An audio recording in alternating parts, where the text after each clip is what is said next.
அழகான ஒரு சிறிய கிராமத்தில் 2 குழந்தைகள் வாழ்ந்தார்கள். அவர்களில் ஒருவன் எப்போதும் உண்மையை பேசுவான். மற்றவன் சிறிய விஷயங்களுக்கு கூட பொய் சொல்வதில் பழகிப் போயிருந்தான். அந்த கிராமத்தில் வருடத்தில் ஒருமுறை ஒரு வித்தியாசமான நிகழ்ச்சி நடக்கும். மந்திர போட்டி. இந்த போட்டி சாதாரணமல்ல. நல்ல மனம் கொண்டவர்களுக்கும் நேர்மையானவர்களுக்கும் மட்டுமே மந்திரம் உதவும். மற்றவர்களிடம் அது வேலை செய்யாது. அன்று காலை போட்டி ஆரம்பமானது. குழந்தைகள் எல்லோரும் மிகுந்த ஆவலுடன் பார்த்து கொண்டிருந்தார்கள்.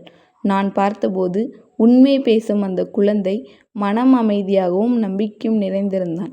ஆனால் பொய் சொல்ல பழகிய மற்ற குழந்தையின் உள்ளத்தில் ஒரு சிறிய பதற்றம் தோன்றியது.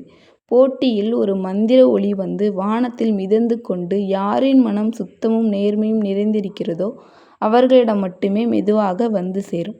முதலில் அந்த ஒளி வந்து இருவரிடமும் சுற்றி வந்தது. அது உண்மை பேசும் குழந்தையின் அருகே வந்தபோது பந்து சிறிதும் ஜொலித்து அமைதியாக நின்றது.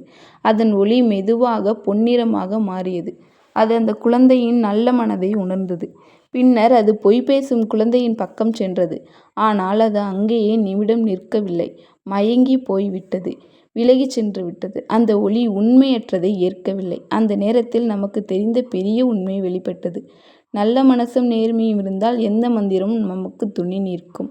அது இல்லாத இடத்தில் பெரிய மந்திரம் கூட செயல்படாது. அன்று அந்த மந்திர போட்டியில் ஜெயித்தது உண்மை பேசும் அந்த குழந்தைதான். அவன் சாதாரண வெற்றியை அடையவில்லை. உண்மை பொய்யை விட பெரியது என்பதை நிரூபித்தான். உண்மை எப்போதும் ஜெயிக்கும். அது மந்திரத்தை விடவும் சக்தி வாய்ந்தது.